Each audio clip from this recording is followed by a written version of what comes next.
Hello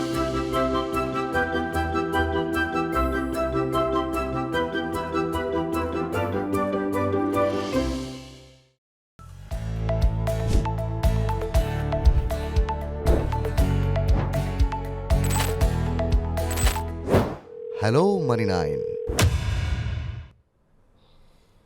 नमस्कार, आभार, अभिनंदन, स्वागत आप सभी का। हेलो मनी नाइन, मेरा सवाल है मैं हूं विपुल सिंह और मंगल का दिन सब कुछ मंगल मंगल होता हुआ दिखाई दे रहा है। हालांकि एक बार बाजार जब फिसला तो ये घबराहट हुई कि आखिर में ऊपरी स्तरों पर बाजार टिक क्यों नहीं पा रहा है, लेकिन निचले स्तरों से आई रिकवरी ने उस चिंताओं को दूर किया। थोड़ी देर पहले निफ्टी ने जो हाई लगाया है वो लगाया है 25,084 का, और उसी के इर्द गिर्द 10-12 अंक नीचे करीब 25,068 का स्तर देखने को मिल रहा है। आधे फीसद की बढ़त इस समय निफ्टी में देखने को मिल रही है। 132 अंक ऊपर 25,068 का स्तर इस समय देखने को मिल रहा है। और एडवांस डिक्लाइन रेशियो की बात करें तो वो भी काफ़ी अच्छा दिखाई दे रहा है। खासतौर से मिड कैप शेयरों में आज जो तेज़ी है उसने जो है गिरफ्त जो है वो बुल्स के हाथ में दी हुई है। 1932 शेयर एनएससी पर ऐसे हैं जो बढ़त दिखा रहे हैं और महज 672 शेयरों में गिरावट देखने को मिल रही है। अगर आज हम देखें बाजार के अंदर तेज़ी का जो आलम है उसमें 100 से ज़्यादा शेयर हैं। 108 शेयर ऐसे हैं जिनमें कि अपर सर्किट लगा हुआ है और 47 शेयरों में लोअर सर्किट लगा हुआ है, और 130 शेयरों ने आज 52 हफ्तों का उच्चतम स्तर बनाया है। तो सारे इंडिकेटर जो है वो सकारात्मक दिखाई दे रहे हैं। अब ऐसे आज की इस रिकवरी में क्या ये मान के चले कि अब थोड़ी सी और बाइंग कर सकते हैं, या फिर जहां पर थोड़े बहुत पैसे बन रहे हो उनमें मुनाफा बुक करके अब कैश पर ही आने का वक्त है? इन तमाम पहलुओं पर बातचीत करेंगे। खबरों वाले शेयर होंगे और आईपीओ बाजार में तो धमाकेदार हलचल मची हुई है। आज से फिर एक आईपीओ खुला हुआ है, क्या रणनीति होनी चाहिए इस पर भी बातचीत होगी। और आखिर में हमारा खास सेगमेंट चुन चुन के तो होगा ही। तो बने रहिए, लगातार आपके प्रश्नों के उत्तर भी होंगे और आज के खास मेहमान से रूबरू कराते हैं। हमारे साथ अरुण मंत्री जी जुड़ चुके हैं, मंत्री फिनमार्ट के फाउंडर। अरुण जी, बहुत बहुत स्वागत आपका। हर हफ्ता जो होता है, जब आप एक हफ्ते बाद मिलते हैं, बहुत कुछ घट चुका होता है 4-5-6 दिन में। अभी भी हम देख रहे हैं काफ़ी वोलेटिलिटी बनी हुई है और आज की रिकवरी थोड़ी सी राहत ज़रूर दे रही है। आपकी सलाह क्या होगी इस उतार चढ़ाव के बाज़ार में, और ये रिकवरी कितनी आरामदायक दिखाई दे रही है, या आपको लग रहा है कि अभी पेन रहेगा बाज़ार में? विपुल जी, गुड आफ्टरनून अगेन। मार्केट में जो पेन था थोड़ा बहुत आप कह सकते हैं थोड़ा कम हुआ है, और ओवरऑल डेरिवेटिव्स डेटा थोड़ा पॉजिटिव होता हुआ नजर आ रहा है, क्योंकि 25,000 के कॉल रेटर, 24,900 के कॉल रेटर जो कि यूजुअली ट्रैकिंग हम करते हैं तो उसमें काफी फंस चुके हैं। तो मार्केट नीचे अगर आता भी है तो नीचे से रिकवरी देखने को मिल सकती है। तो 25,200 तक विपुल जी मुझे लग रहा है जाना चाहिए। मार्केट 25,200 के आसपास एक बार रुकना चाहिए। 18 तारीख को फेड का मीटिंग है, तो जब तक थोड़ा बाय ऑन रहना चाहिए मार्केट, और कोई भी डिप आता है तो वापस वहां पे बाइंग देखने को मिल सकती है। Specifically mid cap small cap में काफी करेक्शन के बाद अच्छा रुझान आज देखने को मिल रहा है। जो भी पीएलसी स्टॉक्स में पिटाई हुई थी उसमें भी आज बाइंग देखने को मिल रही है। तो मुझे लग रहा है बाय ऑन रहना चाहिए मार्केट एटलीस्ट फेड की मीटिंग तक। और नीचे में 25,000 24,900 एक स्ट्रॉन्ग सपोर्ट जोन है।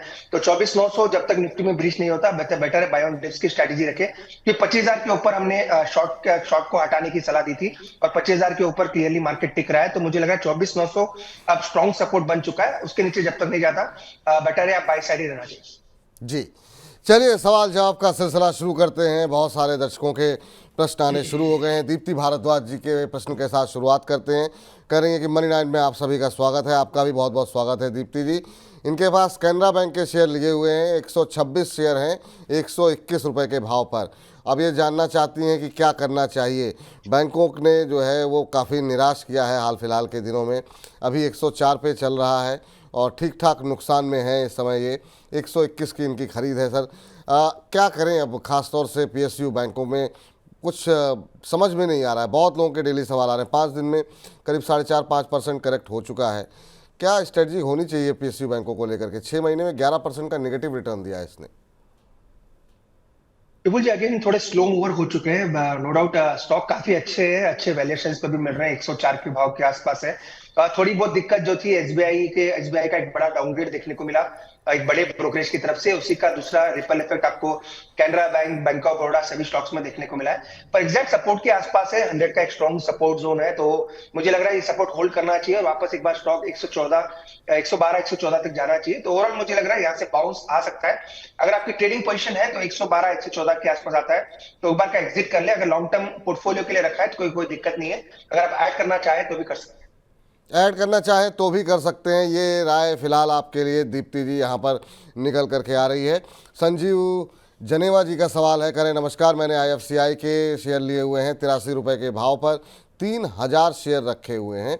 नतीजा आपने इन्होंने अपना नज़रिया हमें नहीं भेजा है कि ये कितने समय तक इन शेयरों को ये होल्ड कर सकते हैं। अभी क्या भाव देखें तो IFCI का जो भाव देखने को मिल रहा है 68-69 के आसपास ये शेयर ट्रेड करता हुआ इस समय। 83 की इनकी खरीद है। ठीक ठाक नुकसान हो रहा है, करीब जो है यहाँ पर से करीब 15-16 रुपये पर शेयर का नुकसान यहाँ पर हो रहा है, यानी करीब 48,000 रुपये का के नुकसान में अभी हैं। क्या सलाह रहेगी IFCI को लेकर के सर? यहाँ पर भी करेक्शन रहा है और पिछले एक महीने में करीब 6-7% करेक्ट हुआ है शेयर, लेकिन चला भी काफ़ी अच्छा था और ठीक ठाक रैली यहाँ पर देखने को मिली थी। आपकी सलाह क्या रहेगी, अभी क्या करना चाहिए? थोड़ा पीक पर लिया है, 87 के आसपास तक गया था और 83 पे इन्होंने खरीदा हुआ है।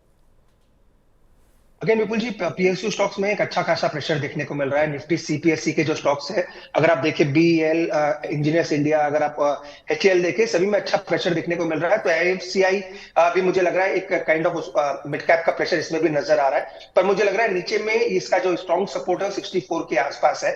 वैसे बाइंग की सलाह नहीं है, पर मुझे लग रहा है बाउंस आना चाहिए 73-74 तक, तो वहां पे आता है तो एक बार रिव्यू करेंगे। पर स्टॉप लॉस 64 का जरूर लगा है, 100 डे मूविंग एवरेज है।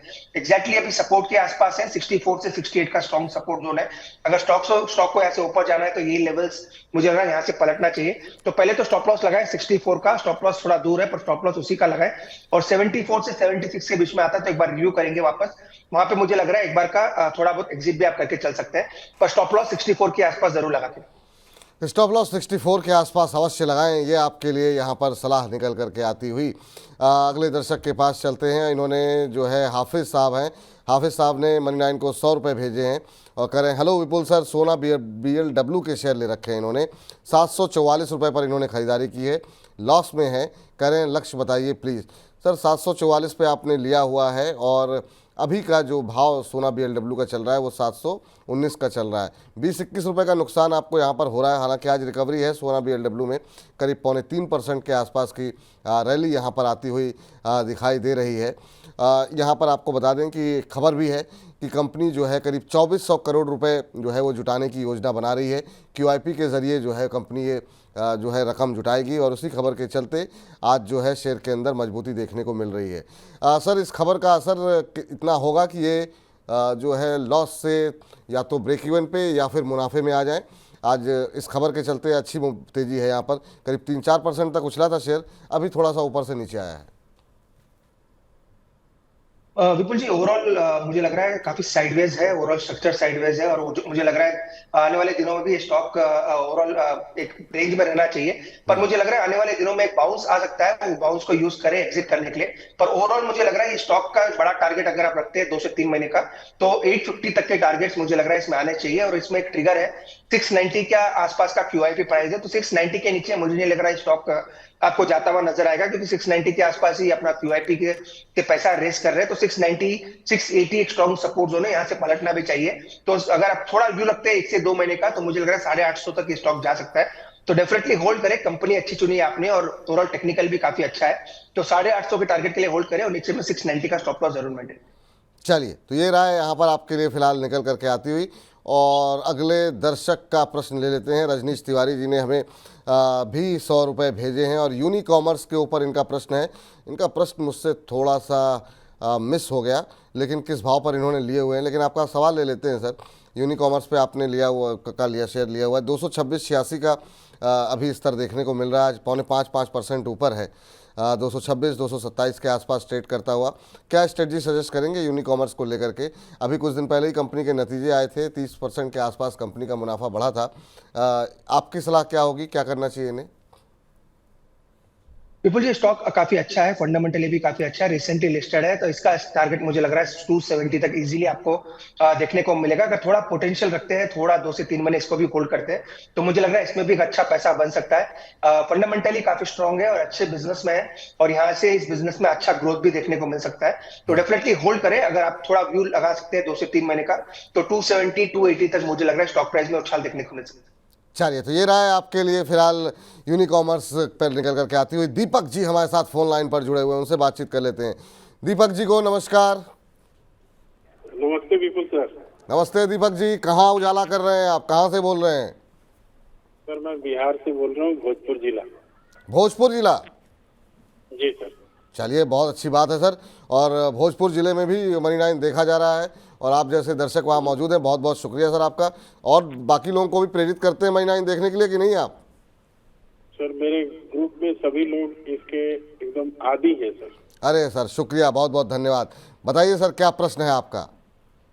सर प्रश्न से पहले एक आपके लिए लाइन कहना चाहता हूँ। अरे सर इरशाद, बताइए सर।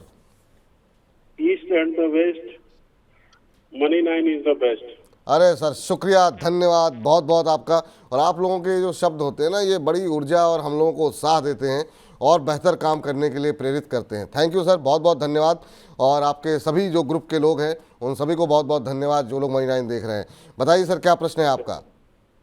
सर मेरे पास KRBL पे 211 शेयर हैं, 313 रुपये 12 पैसे के भाव में। अच्छा, 313 रुपये 12 पैसे के भाव पर। जी अच्छा, और क्या नज़रिया है सर आपका? सर मैं दिवाली तक इसको होल्ड कर सकता हूँ। दिवाली तक होल्ड कर सकते हैं, यानी कि खाली अक्टूबर का समय आपके पास सब बचा हुआ है और 20 दिन सितंबर के बचे हुए हैं। अभी अगर हम देखें तो खैर नुकसान भी आपको ज़्यादा नहीं है, 6-7 रुपये के आसपास का नुकसान आपको यहाँ पर हो रहा है। ये क्षेत्र जो है सरकार की पॉलिसियों के ऊपर काफ़ी ज़्यादा निर्भर रहता है कि सरकार की तरफ से निर्यात को लेकर के, बाकी चीज़ों को लेकर के किस तरह के फैसले लिए जाते हैं। सर क्या सलाह रहेगी KRBL को लेकर के? 7-8% की रैली पिछले एक महीने में देखने को मिली है, 5-6 रुपये के नुकसान में है, ज़्यादा नुकसान नहीं है। नज़रिया 1-1.5 महीने का ही है इनका। विपुल जी, स्टॉक अच्छा है और अच्छे लेवल के आसपास इन्होंने बाई किया है, तो 330 335 वहां तक के तो टारगेट्स मुझे नजर आते हैं। और यूजुअली आपको फेस्टिव सीजन के आगे इन सभी स्टॉक्स में मोमेंटम भी देखने को मिलता है। एक साइक्लिकल स्टॉक है और यूजुअली ज्यादा न्यूज बेस पे स्टॉक में मोमेंटम देखने को मिलता है, तो होल्ड करें। 330 का टारगेट रहेगा।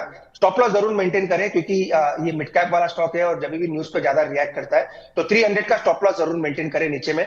ऊपर में 330 से 335 के टारगेट रहेंगे। चलिए, 335 तक के टारगेट यहाँ पर जो है निकल करके आ रहे हैं आपके लिए, तो फिलहाल होल्ड करने की ही सलाह है आपके लिए। ललित कुमार जी का प्रश्न ले लेते हैं। कह रहे हैं जय हिंद। जय हिंद आपको भी। कह रहे हैं सर मैंने इरकॉन के 318 के भाव पर 107 शेयर लिए हुए हैं, क्या सुझाव है आपका sir? Please reply for long term में क्या लेवल निकल के आ सकता है?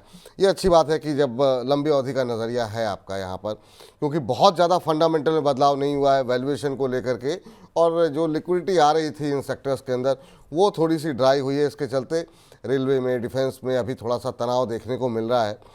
सर लंबी अवधि का के लिए क्या लक्ष्य हो सकते हैं? इरकॉन के ऊपर इनका सवाल है। 107 शेयर ले रखे हैं इन्होंने। अभी जो भाव देखने को मिल रहा है, आज हम देख रहे हैं कि थोड़ी सी राहत इरकॉन के अंदर देखने को मिल रही है। 1.5% के आसपास की मजबूती, 243, 244 ये भाव अभी बने हुए हैं और इनकी खरीद का भाव जो है वो 318 का है। लॉन्ग टर्म व्यू कैसा दिखाई दे रहा है इरकॉन पे? अगेन विपुल जी, रिजल्ट्स आप कह सकते हैं थोड़े ठंडे आए थे लास्ट क्वार्टर के, जब से स्टॉक में क्लियर कट गिरावट है और थोड़ा वैल्यूएशंस पीक पे थे, वहीं से गिरावट देखने को मिल रहा है। पर आने वाले रिजल्ट्स को जरूर ध्यान दें। एक काम ये कर सकते हैं, 2 से 3 महीने का व्यू लगाएं और रिजल्ट्स पे जरूर ध्यान दें। अगर रिजल्ट्स अच्छे आते हैं तो होल्ड करके चले। ऊपर में पहला जो टारगेट निकल के आ रहा है 285 के आसपास है। 285 के आसपास एक रेजिस्टेंस है, वहां पे एक बार स्टॉक रुक सकता है, तो 285 का पहला टारगेट रखें। एक ही चीज का इसमें आने वाले दिन में ट्रिगर रह सकता है, अगर रिजल्ट अच्छे आते हैं तो इस स्टॉक में रिवर्सल देखने को मिलेगा, वरना स्टॉक ऐसी साइडवेज आपको घूमता हुआ नजर आएगा। तो रिजल्ट्स पे जरूर ध्यान दें। रिजल्ट्स मुझे लग रहा है आने वाले दिनों में काफी बड़ा रुझान ओवरऑल पूरे रेलवे सेक्टर पे डालेंगे। अगर रेलवे सेक्टर का रिजल्ट अच्छे आते हैं तो वापस री रेटिंग देखने को मिल सकती है। तो 285 तक का पहला टारगेट रहेगा। 285 के ऊपर निकलेगा तो 320 तक स्टॉक जा सकता है। जी चलिए, इस बीच हमारे साथ पंकज जी जुड़ चुके हैं हमारे साथ। पंकज जी को नमस्कार। नमस्कार सर। नमस्कार पंकज जी, कहाँ से बोल रहे हैं? सर झारखंड पलामू से बोल रहे हैं सर। झारखंड पलामू से बोल रहे हैं। भोजपुर के बाद बिहार के और हम झारखंड चलते हैं और झारखंड के पलामू से बोल रहे हैं हमारे दर्शक पंकज जी। बताइए पंकज जी, क्या प्रश्न है आपका? सर मेरा सवाल है सर ओसवाल सीड का सर 4000 शेयर लिए हैं 35 के भाव पर सर। अच्छा, ओसवाल सीड्स का। और कितने समय पहले लिए थे आपने? जनवरी तक का वेट कर सकते हैं। किसी के कहने पे लिए थे, खुद रिसर्च की थी? क्यों लिए थे आपने? सर आप ही का वो आते थे, वो सर आते हैं ना, उनको नाम याद नहीं आ रहा है, उन्हीं के कहने पर लिए थे। उन्होंने कोई स्टॉप लॉस भी बताया होगा आपको? अब ओसवाल उस सीड्स स्टॉक कब, मुझे याद नहीं आ 30 रहा का भी कब, बताए थे और 25 का भी बताए थे। तो अब पता नहीं, मुझे नहीं पता कि जो है आप किस किन की बात कर रहे हैं, लेकिन हो सकता है अगर दिया गया हो, स्टॉप लॉस भी दिया गया होगा, तो जो है अगर स्टॉप लॉस अगर 30 का दिया गया था तो निकल जाना चाहिए था। 5% का लोअर सर्किट लगा हुआ है, 35 पे आपने लिए, 7 रुपये का नुकसान आपको पर शेयर का हो रहा है, और क्वांटिटी भी आपके पास ठीक ठाक है, 4000 शेयर ले रखे हैं। अब क्या करना चाहिए यहाँ पर, बड़ा सवाल तो अब ये बनता है, क्योंकि पिछले 2 दिन से लोअर सर्किट लगा हुआ, 5 दिन के अंदर 16% की गिरावट ओसवाल सीड्स के अंदर देखने को मिली है। एक अच्छी खासी रैली के बाद इस शेयर में काफ़ी तेज़ी के साथ गिरावट आई है पिछले 1 महीने में। हालांकि अगर हम देखें तो 8-9% का पॉजिटिव रिटर्न दिया है, लेकिन सर दबाव देखने को मिल रहा है ओसवाल सीड्स के शेयर में। क्या सलाह रहेगी आपकी, अभी क्या करना चाहिए? विपुल जी, पहले तो मुझे पता नहीं किसने रिकमेंड किया है, पर पहले तो ये स्टॉक में लिक्विडिटी काफी कम है, तो लिक्विडिटी कम होने की वजह से स्टॉक में अपर सर्किट लोअर सर्किट का रुझान देखने को मिल रहा है। 28 के आसपास स्टॉक है। स्टॉक के फंडामेंटल दिख रहा था, तो इसमें ओवरऑल लॉस मेकिंग स्टॉक है, इसलिए प्रॉफिट मेकिंग नहीं है कंपनी, और ओवरऑल मुझे लग रहा है FIDI का भी कोई होल्डिंग नहीं है। तो क्लियरली आप कह सकते हैं अपर सर्किट लोअर सर्किट का रुझान देखने को मिल रहा है। वॉल्यूम भी काफी ड्राई होते हैं, कभी कभी वॉल्यूम आते हैं, कभी कभी फिर वॉल्यूम ड्राई हो जाता है। तो मुझे लग रहा है एक बार का एग्जिट कर दे, इनकी बाई प्राइस के आसपास है, अभी भी थोड़ा कर सकते, तो मेरे ख्याल से एक बार का एग्जिट कर दे। कोई बड़ा उछाल मुझे नहीं लग रहा कोई आता हुआ नजर आएगा, अनटिल अनलेस कोई बड़ा ट्रिगर आ जाए। पर पूरा मुझे लग रहा है ओवरऑल कंपनी के फंडामेंटल्स भी वीक है, और टेक्निकली भी स्टॉक वीक नजर आ रहा है, तो बेटर है एक बार का एग्जिट करके स्टॉक से निकल जाए। एक बार का एग्जिट करके आप स्टॉक से निकल जाइए। हालांकि आपके पास 4000 शेयर हैं और 7 रुपये उसका नुकसान है, तो 28,000 का नुकसान बुक करना थोड़ा मुश्किल होता है। लेकिन अगर आप नहीं बुक करेंगे तो कहीं ऐसा ना हो ये 28,000 और ज़्यादा नुकसान में तब्दील हो जाए। आगे बढ़ते हैं, अगले दर्शक का प्रश्न लेते हैं। रश्मिता पटनायक जी इसका प्रश्न ले लेते हैं। रश्मिता जी कह रही हैं, good afternoon Vipul sir. Very good afternoon Rashmita ji, कैसी हैं आप? कह रही हैं कि और इनके पास यूको बैंक के 500 शेयर हैं, 60 रुपये 50 पैसे पे लिए हुए हैं, और BEL इन्होंने 306 रुपये पे लिए हुए हैं। आज रश्मिता जी आपके ये 2 सवाल लेते हैं, बाकी को छोड़ते हैं। और यूको बैंक, एक दोनों ही क्षेत्र ऐसे इन्होंने चुने हुए हैं ना कि चुन चुन के सवाल आ रहे हैं इन दोनों के ऊपर ही। बैंकों में भी पैसे नहीं बन रहे और डिफेंस में भी पैसे नहीं बन रहे हैं। यूको बैंक की पहले बात कर लेते हैं। यूको बैंक का अभी जो भाव देखने को मिल रहा है वो चल रहा है 49 रुपये के आसपास। आज 1.25% की मजबूती यहाँ पर ज़रूर देखने को मिल रही है, और इनके पास 60 रुपये के हैं। 11-11.25 रुपये का नुकसान यहाँ पर इनको हो रहा है। और BEL की बात करें तो यहाँ पर भी अगर हम देखें 287 का भाव देखने को मिल रहा है, और इन्होंने ख़रीद रखे हैं इन शेयरों को 306 रुपये के भाव पर। दोनों में ही नुकसान है सर। अब कह रही हैं कि एवरेज करें, निकल जाएं, क्या करना चाहिए? तो ये तमाम जो हमारे दर्शक हैं जो बैंकों को लेकर के भी लंबे समय से परेशान चल रहे हैं, क्या उन्हें अभी वेट करना चाहिए, धैर्य अभी और दिखाना चाहिए? और दूसरा, रक्षा क्षेत्र को लेकर के अभी राय क्या निकल के आ रही है? और भी सवाल होंगे निश्चित रूप से डिफेंस पे, उस पर आगे चर्चा करते हैं। अगेन विपुल जी, डिफेंस पे तो डेफिनेटली BEL और HAL इसको गिरावट पे बाई करना ही चाहिए। दोनों स्टॉक मुझे डिफेंस में काफी पसंद है, और अभी भी सपोर्ट के आसपास है, 285-87 के आसपास है। अगर ऐड करना चाहे तो भी कर सकते हैं। इनफैक्ट हमने रिकमेंड भी किया है सभी क्लाइंट्स को कि कोई भी डिप पे एवरेज करे स्टॉक को, क्योंकि अगर किसी को पिक करना है तो हमारी फेवरेट पिक BEL और HAL ही है। मुझे लग रहा है ये दोनों स्टॉक्स काफी आउट परफॉर्मेंस दिखाएंगे जब भी डिफेंस सेक्टर में वापस आपको एक उछाल देखने को मिलेगा। तो BEL डेफिनेटली एवरेज करे। BEL में मुझे लग रहा है यहाँ से एक अच्छा उछाल देखने को मिल सकता है। दूसरा स्टॉक विपुल जी ने इन्होंने कौन सा स्टॉक बोला? एक इन्होंने BEL ले रखा है सर, और दूसरा शेयर जिसपे यूको बैंक। जी, यूको बैंक बोला था। यूको बैंक, बिल्कुल बिल्कुल बिल्कुल। यूको बैंक में विपुल जी एक काम ये कर सकते हैं, कैनरा बैंक या बैंक ऑफ बड़ौदा में स्विच हो जाए, क्योंकि अगर यहाँ से स्टॉक चलेंगे तो सभी PSU बैंक्स में अच्छा मोमेंटम आएगा। तो फंडामेंटली बैंक ऑफ बड़ौदा और कैनरा बैंक ज्यादा बेटर है, और मोमेंटम वहां पे ज्यादा फास्ट देखने को मिलेगा। नो डाउट 20% डाउन है इनके बाई प्राइस से, पर सिमिलरली कैनरा बैंक भी उतना जी, बैंक ऑफ बड़ौदा में, वहां से मुझे लग रहा है अच्छा मोमेंटम देखने को मिल सकता है। Canara bank, bank of Baroda में स्विच कर जाएंगे तो ज़्यादा बेहतर रहेगा रश्मिता जी आपके लिए। और BEL में अभी जो है आप बने रहने की आपकी सलाह निकल करके आ रही है, अरुण जी का ऐसा मानना है। सबिहा सैयद जी का सवाल ले लेते हैं। कह रहे हैं कि प्लीज़ सर आज पिक कर लें विपुल सर और Arun sir. Very good afternoon. Good afternoon आपको भी मैम। कोल इंडिया के शेयर इन्होंने लिए हुए हैं सर 447 के भाव पर, और कह रही हैं कि अभी बहुत लॉस है, क्या करना चाहिए? कोल इंडिया के बारे में अगर हम बात करें तो अभी कोल इंडिया चल रहा है 487 पे, आधे फीसद के आसपास की बढ़त कोल इंडिया के शेयर में फ़िलहाल देखने को मिल रही है।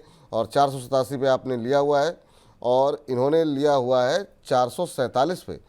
बहुत दिनों बाद कोई दर्शक मिल रहा है पिछले कुछ दिनों के अंदर जो प्रॉफिट में है। 47 पे लेकर के 87 का भाव आप देख रही हैं। सर थोड़ी राहत की सांस लग रही है कि चलिए ठीक है, कोई तो मुनाफे में है। अभी आपकी सलाह क्या रहेगी सबिहा जी के लिए? बिल्कुल जी, एग्जैक्ट सपोर्ट के आसपास है। 100 मूविंग एवरेज यूजुअली बड़ा सपोर्ट माना जाता है किसी भी स्टॉक पे, तो 480 के आसपास ही सपोर्ट है। 3 दिन से लोज भी उसी के आसपास बन रहे हैं। यहाँ से रिवर्सल होने के चांस ज्यादा है और 515 520 तक ये स्टॉक जा सकता है। इन्होंने कहा ये लॉस में है, आई डोंट नो लॉस में असल क्यों में है। इन्होंने 5-6 शेयरों की एक सूची भेजी थी, तो वो सारे शेयर तो हमने डिस्कस किए नहीं। कोल इंडिया पे मैंने बातचीत कर ली, तो हो सकता है बाकी में नुकसान में हो जी। ओके ठीक है। ओवरऑल मुझे लग रहा है 520 तक एक स्टॉक जा सकता है। जी 520 के आसपास आता है तो एक बार का प्रॉफिट बुक करके निकल जाए, क्योंकि 520 525 के आसपास एक अच्छा रेजिस्टेंस है। तो वहां से मुझे लग रहा है एक बार वापस थोड़ी बहुत सेलिंग स्टॉक में देखने को मिल सकती है। तो अगर ट्रेडिंग बेट है तो 520 के आसपास निकल जाए, वो एक अच्छा रेंज है प्रॉफिट बुकिंग करने का। जी चलिए, इस बीच जो है इंद्रजीत जी से बातचीत कर लेते हैं। इंद्रजीत जी नमस्कार। जी सर नमस्कार। कैसे हैं इंद्रजीत जी, कहाँ से बोल रहे हैं? मैं सर यूपी गोरखपुर से बोल रहा हूँ। ओहो, गोरखपुर से बोल रहे हैं। बिल्कुल, मतलब मुख्यमंत्री उत्तर प्रदेश के जो मुख्यमंत्री हैं उनके क्षेत्र से आप बोल रहे हैं। बताइए सर, क्या प्रश्न है आपका? सर मेरे पास IRFC के 71 के भाव पे हैं, 1060 शेयर हैं। आपके किस भाव पे सर आपके पास? 71 और कितने समय तक होल्ड कर सकते हैं? सर नवंबर तक होल्ड कर सकते हैं, क्योंकि 1 साल से ज्यादा हो गया लगभग इसको होल्ड किए। सर मतलब आपने तो काफ़ी ऊपर के भाव देखे, 200 के ऊपर के लेवल भी देखे, तो आपने निकलने की कोशिश नहीं की सर यहाँ से? नहीं, उस टाइम हम निकलने की कोशिश नहीं की, हम समझे कि और हो सकता है ऊपर जाए, इसलिए हम निकल नहीं पाए। चलिए खैर आप नहीं निकले। जी जी नहीं निकले, कोई बात नहीं, लेकिन सलाह आपको मनी 9 पे ज़रूर दी गई थी, जो लोग की बजट के पहले ही, कि जो लोग भी हैं वो लोग अब अगर अच्छा मुनाफा हो रहा है तो एक बार के लिए रेलवे में, डिफेंस में अपना मुनाफा बुक हम मनी 9 देख नहीं रहे थे, इसलिए हमें न्यूज नहीं मिल पाया। चलिए कोई बात नहीं। अभी आप देखना शुरू किए, कैसे लग रहे हैं प्रोग्राम आपको? सर बिल्कुल रवि सर का जो है बिल्कुल एक्यूरेट होता है। जी जी जी चलिए सर, बहुत बहुत धन्यवाद आपका मनी 9 देखने के लिए। IRFC के ऊपर इनका सवाल है सर, 71 पे ले रखे हैं, 170 का भाव देखने को मिल रहा है और तमाम ऊपरी स्तरों से फिसलने के बावजूद ये अभी भी मुनाफे में है। नवंबर तक रुक सकते हैं, क्योंकि अब नज़रिया बहुत लंबा नहीं बचा हुआ है इनके लिए। तो क्या कोई ट्रेलिंग स्टॉप लॉस देंगे या फिर एक बार के लिए मुनाफा बांध लेने की सलाह देंगे? क्या सलाह रहेगी आपकी? और बाकी PSU जो रेलवे स्टॉक्स हैं उन पर आपका व्यू क्या है? कौन पे बातचीत हो गई आपसे? RVNL और टीटागढ़ में से भी कोई क्या नज़रिया रहना चाहिए, और आपका पसंदीदा रेलवे शेयर कौन सा होगा सर? विपुल जी अगेन IRFC मुझे लग रहा है 180 190 तक एक बार वापस जा सकता है, क्योंकि बड़ी गिरावट ऑलरेडी हो चुकी है और अच्छे सपोर्ट के आसपास है। तो यहाँ पे तो एग्जिट करने की सलाह नहीं है, थोड़ा ऊपर 180 190 तक बाउंस आ सकता है, तो वहां पे प्रॉफिट बुक करके निकल सकते हैं। नीचे में स्टॉप लॉस या ट्रेलिंग स्टॉप लॉस 159 का जरूर लगाएं। 159 इसका मेजर सपोर्ट है और उसी के नीचे जाएगा तो वीकनेस बढ़ सकती है। तो 159 का एक ट्रेलिंग स्टॉप लॉस लगाएं। 180 190 के बीच में प्रॉफिट बुक करके चल सकते हैं। और जहां तक विपुल जी रेलवे स्टॉक्स की बात है, RVNL मुझे वैसे ज्यादा पसंद है, क्योंकि इसकी ऑर्डर बुक अच्छी है। कंपनी ने ओवरऑल मुझे लग रहा है काफी अच्छा काम भी किया है, तो RVNL टेक्निकली भी अच्छा है। तो RVNL में अगर गिरावट आती है 550 540 के आसपास, तो वो एक स्टॉक है, उस पर जरूर रेडार पे रखें। ओवरऑल मुझे लग रहा है RVNL में एक अच्छा मोमेंटम आने वाले दिन में देखने को मिल सकता है। पर रेलवे में क्या व्यू है सर आपका? क्योंकि रेलवे में बहुत लोग कहते रहते हैं कि क्या जो है यहाँ पर हमको एवरेजिंग करनी चाहिए, नहीं करनी चाहिए, फ्रेश एंट्री करनी चाहिए, काफ़ी करेक्ट हो चुका है। इन कोई भी शेयर ऐसा है जो आपको लगता है कि करंट लेवल पे मतलब अब एंट्री लेने का समय बन रहा हो, या एवरेजिंग करने का समय बन रहा हो, या फिर आपको लगता है कि दूर ही रहना चाहिए अभी रेलवे से? विपुल जी टीटागढ़ मुझे लग रहा है अच्छे सपोर्ट पे है। काफी बड़ा करेक्शन भी हो चुका है, 1390 के आसपास है। तो अगर एवरेज करना है, अगर किसी ने ले रखा है ऊपर के लेवल पे, तो टीटागढ़ पे जरूर करें। और बाकी रेलवे स्टॉक्स पे एक काम सभी कर सकते हैं, रिजल्ट्स पे ध्यान दें। मेरा ओवरऑल मेरा यही कहना है कि रिजल्ट अच्छे आएंगे तो तभी एवरेज करेंगे स्टॉक को, जब तक एवरेज ना करें। टीटागढ़ के मुझे लग रहा है ओवरऑल फंडामेंटल्स काफी स्ट्रॉन्ग है, टेक्निकली भी अच्छा है, बड़े सपोर्ट के आसपास ट्रेड कर रहा है, तो टीटागढ़ जरूर एवरेज कर सकते हैं। और बाकी रेलवे स्टॉक्स ऐड करने के लिए रिजल्ट्स का वेट कर ले, रिजल्ट्स अच्छे आएंगे तो वहां पे स्टॉक को ऐड करके चले। नतीजों का इंतज़ार कीजिए, क्योंकि नतीजे अच्छे रहेंगे तो फिर से जो है दिशा परिवर्तन होता हुआ दिखाई देगा रेलवे शेयरों के अंदर। मनीष मिश्रा जी का प्रश्न ले लेते हैं, जो कि इन्होंने 40 रुपये मनी9 को भेजे हैं और कह रहे हैं सांघवी वूमर्स के 200 शेयर हैं इनके पास 1100 रुपये के भाव पर, और जानना चाह रहे हैं कि अभी इनको क्या करना चाहिए। अभी अगर हम देखें तो सांघवी वूमर्स का जो भाव देखने को मिल रहा है वो 811 के आसपास चल रहा है। आज 2.5% की तेज़ी सांघवी वूमर्स के शेयर में देखने को मिल रही है, और इन्होंने 200 रुपये 1100 रुपये के भाव पर लिए हुए हैं, 200 शेयर इनके पास हैं, तो 800 का चल रहा है। 300 रुपये पर शेयर का नुकसान यहाँ पर हो रहा है। ठीक ठाक अच्छे खासे नुकसान में सर ये यहाँ पर बैठे हुए हैं। पिछले 6 महीने में 22-23% से ये शेयर करेक्ट हो चुका है। पिछले 1 महीने में करीब 7% का करेक्शन। क्या करना चाहिए? नुकसान बढ़ गया है काफ़ी। विपुल जी, अगेन ये स्टॉक में एक बड़ी गिरावट देखने को मिली है, और ये गिरावट अगस्त के महीने में ज्यादा बड़ी देखने को मिली है। तो मुझे लग रहा है ओवरऑल साइडवेज है स्टॉक। ओवरऑल मुझे लग रहा है सपोर्ट के आसपास है। मुझे लग रहा है ऊपर में ये स्टॉक अराउंड 900 से 950 वहां तक के एक बार के लेवल्स दिखा सकता है। तो इस उछाल पे एग्जिट कर ले, क्योंकि एक बड़ी गिरावट आपको अगस्त के महीने में देखने को मिली और सभी मूविंग एवरेजेस नीचे की तरफ ही नजर आ रहे हैं। तो 950 950 के बीच में अगर स्टॉक आता है किसी भी वजह से, वहां पे उछाल पे एग्जिट कर दे। मुझे लग रहा है वहां से एक बार सेलिंग वापस स्टॉक में देखने को मिल सकती है। डोंट नो रीजन क्या है, पर अगस्त के महीने में बड़ी सेलिंग स्टॉक में देखने को मिली और वहां से स्टॉक ने रिकवरी के कोई संकेत नहीं दिए। तो मुझे लग रहा है 900 के आसपास एक बार आता है तो आप एग्जिट करके स्टॉक से निकलें। जी चलिए, तो ये फिलहाल राय आपके लिए निकल करके आती हुई शेयर के ऊपर। राजवर्धन जी का सवाल ले लेते हैं।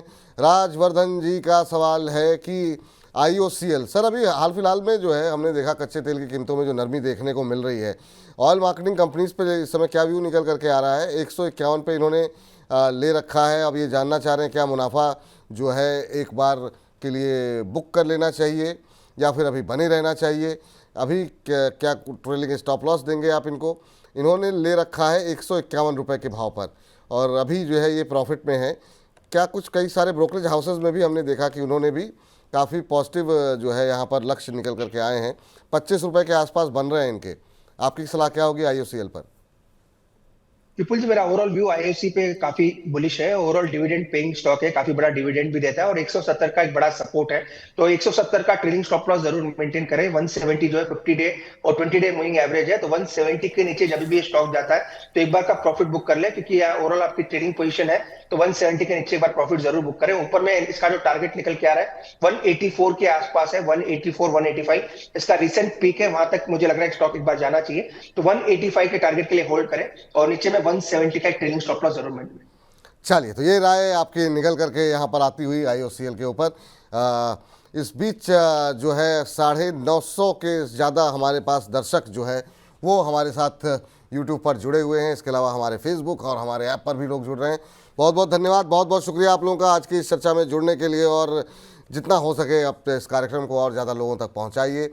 अपने कलीग्स, अपने मित्रजन, अपने परिवार के लोग, अपने मोहल्ले के लोगों को इसके लिंक को जो है व्हाट्सअप करके भेजिए, ताकि और ज़्यादा से ज़्यादा लोग इस कार्यक्रम के साथ जुड़ें और जो तमाम मिस इन्फॉर्मेशन लोगों तक पहुंच रही है उससे वो लोग बच सकें। लेकिन इस बीच हमारे अगले दर्शक हैं सुमित कुमार सिंह जी। कह रहे हैं विपुल जी, आप रोज़ माफ़ी मांग लेते हैं और मेरा सवाल कभी नहीं लिया आपने। मेरे पास NMDC के शेयर हैं और भी इन्होंने सवाल भेजे हैं, लेकिन NMDC पे बातचीत कर लेते हैं। तो आपका सवाल आज ले लिया गया है सर, तो शिकायत मत कीजिए। और कह रहे हैं कि इनके पास 246 के रेट पर इन्होंने 300 शेयर ले रखे हैं और अभी क्या करना चाहिए? कह रहे हैं बहुत लॉस हो रहा है। अभी माहौल ऐसा चल रहा है सर कि ज़्यादातर लोग लॉस में दिखाई दे रहे हैं। 210 का भाव 1.5% ऊपर आज PSU में देख रहे हैं। थोड़ी बहुत रिकवरी जो है वो आती हुई दिखाई दे रही है। 210 पे अभी चल रहा है 246, 36 रुपये पर शेयर का नुकसान इन्हें यहाँ पर हो रहा है। NMDC कैसा लग रहा है सर आपको? विपुल जी, अगेन बड़े सपोर्ट के आसपास है। 200 से 205 का एक अच्छा सपोर्ट है और काफी बड़ा करेक्शन ऑलरेडी देखने को मिला है। 270 80 के हाई लगाने के बाद स्टॉक अब 211 के आसपास है। तो यहाँ से प्रोबेबल चांसेस है कि बाउंस आ सकता है स्टॉक में। 235 240 तक एक बार स्टॉक आ सकता है। मेटल्स में ओवरऑल गिरावट है। ग्लोबल मार्केट्स में भी जिस हिसाब से वोलेटिलिटी है, तो मेटल्स में भी वही चीज आपको देखने को मिल रही है। तो इनके लिए एक ही सलाह रहेगी, 202 का एक स्टॉप लॉस जरूर मेंटेन करें। 202 एक बड़ा सपोर्ट है। अगर 202 के नीचे जाता है तो वीकनेस और बढ़ सकती है। ऊपर में 240 245 तक के टारगेट्स है। वहां पे आता है तो एक बार का पूरी पोजीशंस को एग्जिट कर दे, क्योंकि 245 250 मुझे नहीं लग रहा इजीली वो लेवल्स ऊपर में निकलते हुए नजर आएंगे। तो 202 का स्टॉप लॉस मेंटेन करें और 245 से 250 का इसका इमीडिएट टारगेट है। चलिए, इस बीच भवनदीप सिंह जी कह रहे हैं कि हेलो विपुल सर। हेलो भवनदीप जी कह रहे हैं वाहेगुरु जी दा खालसा वाहेगुरु जी दी फतेह, और कह रहे हैं कि टाटा पावर का प्रश्न इनका है और 415 पे ले रखे हैं। सर थोड़ा अगर होल्ड कर सकते हो ना थोड़ी देर, तो अभी थोड़ा आपका सवाल वेट कर लेते हैं। अभी बजिंग स्टॉक्स पे इस पर ज़रा चर्चा करेंगे, तो इस पर काफ़ी और डिटेल में बातचीत होगी क्योंकि खबरें हैं यहाँ पर, उस खबर को थोड़ा डिटेल में डिस्कस करेंगे। तो अभी जो है बजिंग स्टॉक्स तक का वेट कर लीजिए, ये आपके लिए जो है फ़िलहाल के लिए रिक्वेस्ट है यहाँ पर। और इस बीच स्वाति मौर्य जी का सवाल ले लेते हैं। बजाज शुगर को लेकर के इनका सवाल है, 42 रुपये पे इन्होंने ले रखे हैं और कह रही हैं कि एवरेजिंग का लेवल बता दीजिए, किन लेवल पे एवरेजिंग करनी चाहिए। एवरेजिंग को लेकर के बहुत लोग परेशान हैं सर, क्या ये बाज़ार ऐसा है कि अभी एवरेज करनी चाहिए या फिर अभी चुपचाप जो शेयर में नुकसान है उसको होल्ड करके रखना चाहिए? आपकी सलाह क्या रहेगी? और चीनी पर एक सवाल, बजाज शुगर अभी 39-40 रुपये के आसपास चल रहा है और इनकी ख़रीद का जो भाव इन्होंने हमें भेजा है वो यहाँ पर चल रहा है। इनका प्रश्न जो है शायद मुझसे मिस हो गया, काफ़ी तेज़ी के साथ फ्लो रहता है। क्या सलाह रहेगी सर बजाज शुगर को लेकर के? विपुल जी, मुझे लग रहा है शुगर ओवरऑल सेक्टर अच्छा कर सकता है। फेस्टिव सीजन शुरू होगा, ओवरऑल शुगर के प्राइसेस धीरे धीरे बढ़ रहे हैं, तो मुझे लग रहा है शुगर सेक्टर वैसे भी अच्छा कर सकता है। पहला क्वेश्चन आपका था कि एवरेजिंग करनी चाहिए, तो एवरेजिंग करने की सलाह किसी भी स्टॉक में नहीं है।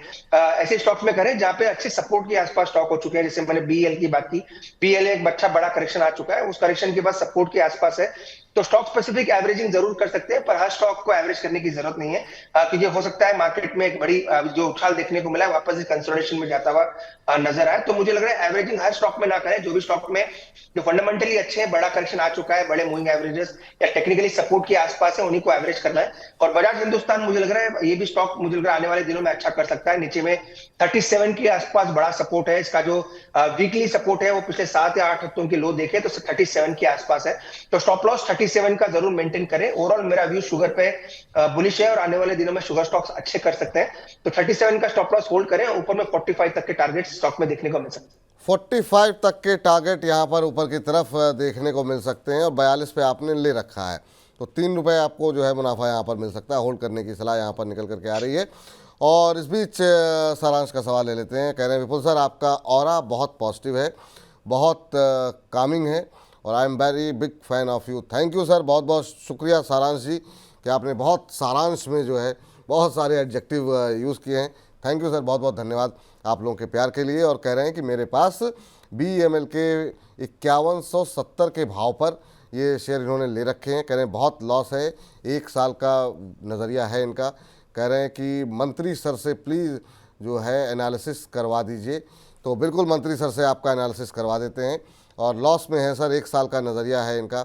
और ये जो कंपनी है ना, ये रेलवे में भी काम कर रही है, ये डिफेंस में भी काम कर रही है और मेट्रो को लेकर के जो प्रोजेक्ट चल रहे हैं, और इनकी खरीद थोड़ा ऊपर की है। अभी 3881 के आसपास ये शेयर चल रहा है, क्योंकि ये दोनों क्षेत्र में है। और मैं सोच रहा था कि आज का जो मनी मास्टर का थंब हो वो रेलवे और डिफेंस पर ही लगाया जाए, तो दोनों क्षेत्र रेलवे पे आपकी आपसे डिटेल में बातचीत हुई है। डिफेंस को लेकर के आपका व्यू जानना चाहेंगे कि यहाँ पर क्या करना चाहिए अब, और BEML पे खासतौर से 3882 का लेवल। विपुल जी, अगेन BEML की जहां तक बात है, एक बड़ा करेक्शन ऑलरेडी देखने को मिला है और वैसे भी मैंने ऑलरेडी कहा रिजल्ट्स देख के एवरेजिंग करनी है, अपने सपोर्ट के आसपास है, फंडामेंटली काफी स्ट्रांग है। वैसा भी वंदे भारत वगैरह की जब भी बात होती है तो BEML की बात वैसे भी होती है।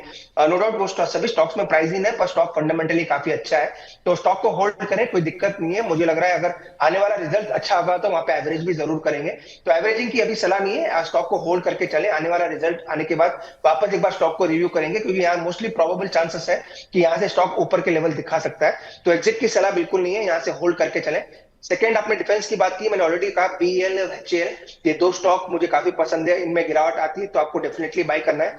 शॉर्ट टर्म में हिकअप जरूर है, क्योंकि शॉर्ट टर्म में HAL की थोड़ी नेगेटिव न्यूज आई, उसकी वजह से स्टॉक में थोड़ा बहुत प्रेशर नजर आ रहा है। BEL अगेन एक बेहतरीन कह सकते हैं डिफेंस वाला स्टॉक है, रिजल्ट भी काफी अच्छे आए, तो BEL HAL डेफिनेटली इनको बाय करके चलना चाहिए हर गिरावट पे। और BEML मुझे लग रहा है होल्ड करें, आने वाला रिजल्ट देखेंगे, रिजल्ट अच्छा आते हैं तो आप एवरेजिंग करने की सलाह जरूर देंगे। सर ये मझगांव और कोचिन शिपयार्ड ये भी बहुत परेशान कर रहे हैं। यहाँ पर भी हम देख रहे हैं काफ़ी सवाल आते रहते हैं, लोग फंसे हुए हैं हायर लेवल पे और समझ नहीं पा रहे हैं कहाँ एवरेज करें या निकल जाएं, नुकसान बुक कर लें। विपुल जी, अगेन मजगांव डॉक का रिजल्ट्स अच्छा आए थे, तो उसमें थोड़ा आप कह सकते हैं आउट परफॉर्मेंस जरूर नजर आ रहा है। एवरेजिंग की सलाह तो नहीं है, क्योंकि काफी चीजें प्राइस में फैक्टर्ड इन है, एवरेजिंग की सलाह नहीं है। पर मजगांव अगर पर्टिकुलरली कोई होल्ड कर रहा है तो उनमें एग्जिट की सलाह नहीं है। यहाँ से हो सकता है स्टॉक में या तो कंसोलिडेशन देखने को मिले, साइडवेज मूव जरूर देखने को मिल सकता है। कोचिन शिपयार्ड मुझे लग रहा है ओवरऑल वीकनेस कोचिन शिपयार्ड में ज्यादा है और सभी मूविंग एवरेज के नीचे है, तो कोचिन शिपयार्ड मुझे लग रहा है कि लेगार्ड रह सकता है। पर मजगांव डॉक अगर मोमेंटम अगर आता है डिफेंस में, तो HAL BL के बाद मजगांव डॉक में भी मोमेंटम आ सकता है। तो अगर थर्ड अगर किसी को पिक करना है तो मजगांव डॉक पिक करके चल सकते हैं। पर स्टिल मेरी प्रीफर्ड पिक BEL और HAL ही रहेगी, वो ज्यादा सेफ बेट मुझे डिफेंस में नजर आता है। BLHL जो है फर्स्ट पिक रहेगी। इस बीच हमारे साथ एक दर्शक भी जुड़ चुके हैं, उनसे बातचीत कर लेते। ब्रिजनंदन जी हैं, और ब्रिजनंदन जी को कोटि कोटि नमस्कार। नमस्कार सर। कैसे हैं ब्रिजनंदन जी आप? सर मैं ठीक हूँ। कहाँ से बोल रहे हैं? सर मैं लखनऊ से बात कर रहा हूँ। लखनऊ से बात कर रहे हैं, बहुत अच्छी बात है। और बताइए सर, क्या सवाल है आपका? सर मेरे पास MRPL के शेयर्स हैं जी। तो 243.46 के भाव से 41 शेयर्स हैं सर, उसका क्या करना है? 243 के भाव पर आपने 45 शेयर ले रखे हैं? Sir 41 share. 241 पे कब लिए थे सर आपने ये? सर 11 जुलाई। 11 जुलाई को आपने लिए थे और वहाँ से ठीक ठाक करेक्शन हो गया। 43 और 750 रुपये पर शेयर का नुकसान आपको यहाँ पर हो रहा है। क्या सलाह रहेगी सर? अब तो मतलब ठीक ठाक नुकसान में 50 रुपये पर शेयर का नुकसान हो रहा है। 193.35 के आसपास का लेवल जो है अब यहाँ 193 के आसपास का लेवल यहाँ पर अब देखने को मिल रहा है। बहुत ज़्यादा सर यहाँ पर गतिविधि दिखाई नहीं दे रही है, क्या भविष्य दिखाई दे रहा है आपको? लेकिन विपुल जी, जहां तक MRPL सभी ऑयल कंपनीज एक्सप्लोरेशन कंपनी की बात कर सकते हैं, मुझे लग रहा है क्रूड से ज्यादा रिलेशन इसका होता है। क्रूड में जब भी बड़ी गिरावट आती है तो GRM जो है, सिंगापुर GRMs की बात करें, वो ऑलमोस्ट काफी बड़ा गिरावट वहां पे भी देखने को मिलता है। और जब भी GRMs गिरते हैं तो रिलायंस MRPL जैसे स्टॉक में बड़ी गिरावट देखने को मिलती है। वही चीज आपको रिलायंस में भी देखने को मिली। रिलायंस बोनस के न्यूज के बाद भी चला नहीं है, उसका मेजर रीजन यही है कि जब भी क्रूड में बड़ी गिरावट आती है, GRMs गिरते हैं, और GRM गिरते हैं तो रिलायंस और MRPL जैसे स्टॉक उसमें भी गिरावट देखने को मिलती है। तो प्योर कमोडिटी प्ले है, तो कमोडिटी प्ले में आपको बड़े बड़े उछाल और गिरावट दोनों देखने को मिलते हैं। वैसे फंडामेंटली अच्छी है कंपनी, कोई दिक्कत नहीं है। आने वाले दिन में हो सकता है जब भी क्रूड में वापस तेजी आए, स्टॉक में भी आपको तेजी देखने को मिल सकती है। पर एक ही चीज का ध्यान रखें, स्टॉप लॉस जरूर मेंटेन करें 184 के आसपास। 184 इसका बड़ा सपोर्ट है, 50 डे मूविंग एवरेज भी उसी के आसपास है। 184 के नीचे जाएगा तो क्लियरली स्टॉक 145 तक नीचे जा सकता है। तो 184 का स्टॉप लॉस जरूर मेंटेन करें। अगर क्रूड में वापस तेजी देखने को मिलती है तो MRPL जैसे स्टॉक में भी वापस आपको एक उछाल देखने को मिल सकता है। चलिए, तो क्रूड में तेज़ी आएगी तो MRPL में भी उछाल देखने को मिल सकता है। और ये जो क्रूड की जो नरमी है, ये ऑयल मार्केटिंग कंपनीज के लिए तो अच्छा है, लेकिन रिफाइनिंग कंपनियों के लिए थोड़ा सा मुश्किल हो जाती है। इस बीच 1000 से ज़्यादा दर्शक हमारे साथ जुड़ चुके हैं, तो आप सभी लोगों का बहुत बहुत शुक्रिया। और भी ज़्यादा दर्शकों को इस कार्यक्रम का हिस्सा बनाइए, लोगों तक सही जानकारी पहुँचे। लगातार आपके प्रश्नों के उत्तर हम दे रहे हैं। और हमारे साथ अगले दर्शक जुड़ चुके हैं, महेश जी। महेश जी को नमस्कार। Very good afternoon Vipul ji and Arun ji. Very good afternoon sir, कैसे हैं, कहाँ से बोल रहे हैं? मैं मुंबई से बात कर रहा हूँ। मैं बहुत दिनों से आपको कनेक्ट करना चाहता था, अब आपसे बात करना बहुत अच्छा लगता है। you, sir. देखता हूँ आपका मनी 9 का कार्यक्रम। Thank you sir. कैसे लग रहे हैं सर आपको? बहुत सारी चीजें सीखी है, बहुत सारी चीजें सीखी है Thank you, sir. और भी सीखना चाहता हूँ, कनेक्टेड रहना चाहता हूँ। मेरा एक सवाल है कि मेरे पास 700 शेयर्स हैं साउथ इंडियन बैंक के 31 के एवरेज रेट पे। 31 के एवरेज रेट पर? हाँ, और ये अभी शेयर मैं 6 मंथ से होल्ड कर रहा हूँ और 25 पे चल रहा है। तो आगे जाके मैं 6 मंथ और होल्ड 2-3 साल होल्ड कर सकता हूँ। तो इसके लिए मतलब क्या सुझाव हो सकता है, मतलब क्या करे, बराबर है या मुझे ये अभी लॉस में मुझे बेच देना चाहिए? अभी तो थका रहा है सर, सबसे बड़ी बात तो ये है। ये शेयर 32-33 तक गया था, उसके बाद इसका राइट इशू आया, और राइट इशू आने के बाद से सब कुछ इसके साथ रॉन्ग होता रहा। जिन लोगों ने अप्लाई किया उनकी एवरेजिंग कॉस्ट तो फिर भी कम हो गई, जिन्होंने अप्लाई नहीं किया राइट इशू के लिए वो लोग तो और बुरी तरह फंस गए ऊपर के लेवल पे। बहुत सारे सवाल हमारे पास साउथ इंडियन बैंक को लेकर के आते हैं। 25 के नीचे फिसल गया है, बहुत लोग कह रहे थे 25 के नीचे जाए तो एक बार के लिए स्टॉप लॉस लगा करके निकल जाना चाहिए, लेकिन अभी की सिचुएशन क्या है वो पूछ लेते हैं, क्योंकि आपका नज़रिया 2-3 सालों का है। सर, एक तो बैंकिंग क्षेत्र की मार ने साउथ इंडियन बैंक को पीछे किया, दूसरा जो है ये शेयर वैसे भी थोड़ा सुस्त हो गया है। आपकी सलाह क्या रहेगी साउथ इंडियन बैंक को लेकर के? 4-5 महीने हो गए सर, कोई खास मोमेंटम हो नहीं रहा है शेयर में।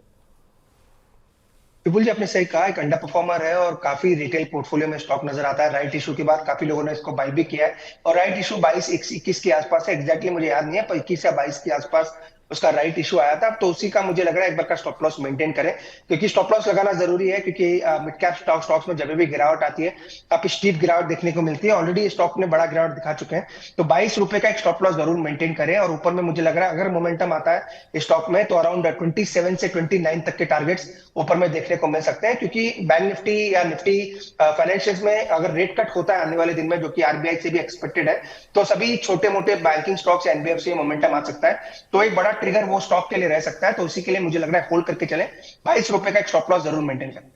जी चलिए, इस बीच जो है यहाँ पर आर्टिकल कहते हुए अगले सेगमेंट की तरफ बढ़ें, उससे पहले ज़रा बलरामपुर चीनी को लेकर के हमारे एक दर्शक ने सवाल पूछा था कि वो किस लेवल पे एंट्री करनी चाहिए, और अभी जो है उनका सवाल हमारे आंखों से ओझल हो गया है।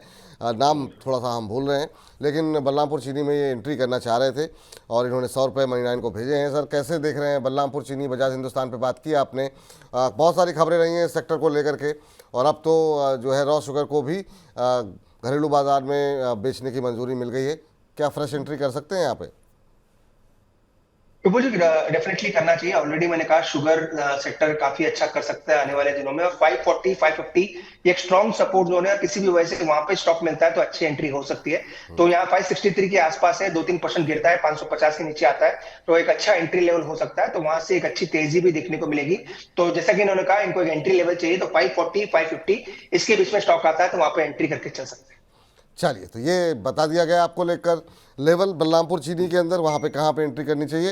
अब हमारे खास सेगमेंट का रुख करते हैं, लेकिन सवाल जवाब का सिलसिला जारी है। आप लोग एकदम से गायब हो जाते हैं, तो इस खास सेगमेंट का वेट कीजिए, और उसके बाद जो है बहुत सारे सवाल हैं, और राकेश जी बहुत ज़्यादा नाराज़गी जो है जाहिर कर रहे हैं। आपके प्रश्न का उत्तर ब्रेक के बाद।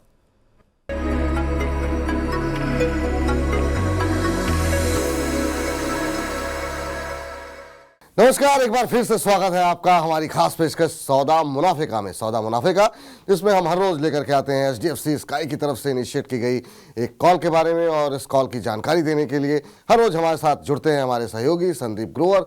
तो संदीप, बताइए कि आज HDFC स्काई की तरफ से कौन सी कॉल इनिशिएट की गई है, वहाँ पर समयावधि क्या है और लक्ष्य क्या निकल करके आ रहे हैं? बहुत बहुत शुक्रिया आपका। आज के लिए HDFC स्काई की ओर से जो स्टॉक आपको रिकमेंड किया जा रहा है वो है सुप्रिया लाइफ साइंस का। बाइंग प्राइस है इसका, जो रिकमेंडेड प्राइस है वो है 600 रुपये 10 पैसे का, और टारगेट दिया गया है 706 रुपये 50 पैसे का। इस तरह करीब 18.5% के आसपास का रिटर्न आपको मिलता हुआ दिखेगा। चूंकि एक फंडामेंटल कॉल है इसलिए आपको स्टॉप लॉस नहीं दिया गया है, लेकिन हाँ, fundamental call usually long term के लिए यानी कि लंबी अवधि के लिए आती हैं, तो आपको कम से कम 1 साल इस स्टॉक को होल्ड करना होगा, क्योंकि 25 सितंबर 2025 तक इस कॉल की वैलिडिटी है, जब तक आपको इसे होल्ड करना है, जब आपको 18.5% के आसपास के रिटर्न मिलते हुए नजर आएंगे। सुप्रिया लाइफ साइंस का शेयर आपको 600 रुपये 10 पैसे पर खरीदना है, टारगेट है 706 रुपये 50 पैसे का। ये तमाम trading calls HDFC sky app का एक फीचर है, जहां आप HDFC स्काई की in house expert research team से रिकमेंडेशंस ले सकते हैं। साथ ही स्क्रीन पर दिए गए QR कोड की मदद से आप HDFC स्काई के ऐप को डाउनलोड भी कर सकते हैं, या फिर डिस्क्रिप्शन पर दिए गए लिंक पर क्लिक करके आप HDFC स्काई के साथ डीमैट और ट्रेडिंग अकाउंट खोल सकते हैं। संदीप, बहुत बहुत शुक्रिया, बहुत बहुत धन्यवाद आपका ये बताने के लिए कि HDFC स्काई की तरफ से अभी कौन सी नई कॉल इनिशिएट की गई है। तो फिलहाल अब इस खास सेगमेंट को यहीं पर समाप्त करते हैं, लेकिन आप बने रहिए लगातार मनी9 के साथ।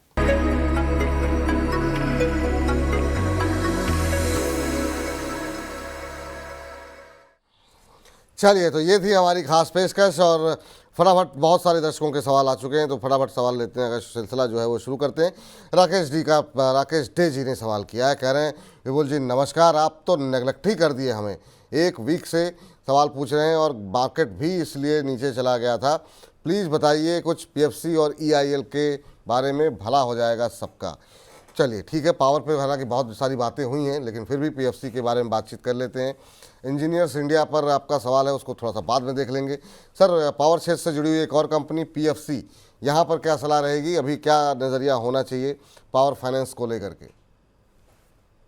विपुल जी, मेरा पीएफसी आरईसी दोनों पे ही बुलिश नजरिया है। नो डाउट 3 दिन से स्टॉक में गिरावट है, पर मुझे लग रहा है स्टॉक आने वाले दिनों में डेफिनेटली अच्छा कर सकते हैं। टेक्निकली भी अच्छे हैं, रिजल्ट्स भी अच्छे आते हुए नजर आ रहे हैं। तो 500 के आसपास, 500 से 505 के आसपास अगर स्टॉक आता है, क्योंकि हो सकता है एक गिरावट वापस आए, क्योंकि वीकनेस थोड़ी चार्ट पे है। तो 505 के आसपास अगर आता है तो अच्छे एंट्री लेवल हो सकते हैं। वापस मुझे लग रहा है 550, 560 तक स्टॉक वापस जा सकता है।